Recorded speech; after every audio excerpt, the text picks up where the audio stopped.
Жеңішінен жалғасқан жемқорлықпен күресті күшейту бүгінгі күннің басты талабы. Себебі бармақ басты көз қысты әрекеттер қоғам дамуына тұсау болады. Бүгін облыс әкімдігі жастар саясаты мәселелері басқармасының ұйымдастыруымен дөңгелек үстел отырысы өтті. Жиынға Қазақстан Республикасы мемлекеттік қызмет істері және сыбайлас жемқорлыққа қарсы іс-қимыл агенттігінің облыс бойынша департамент өкілдері, үкіметтік емес ұйым басшылары, бұқаралық ақпарат құралдары өкілдері мен жастар қатысты.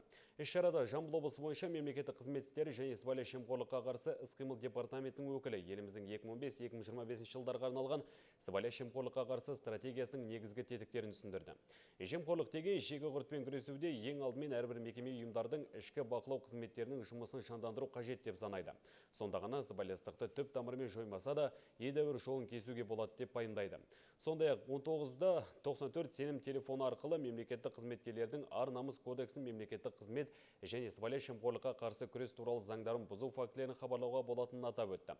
Онан соң қатысушылар назарына тақырыпқа қатысты бейнеролик ұсынылды. Жемқорлық көріністеріне жол бермеу және оның жолына тосқауыл қою мақсатында өткен дөңгелек үстел соңында сын пікірлер айтылып, ұсыныстар жасалды.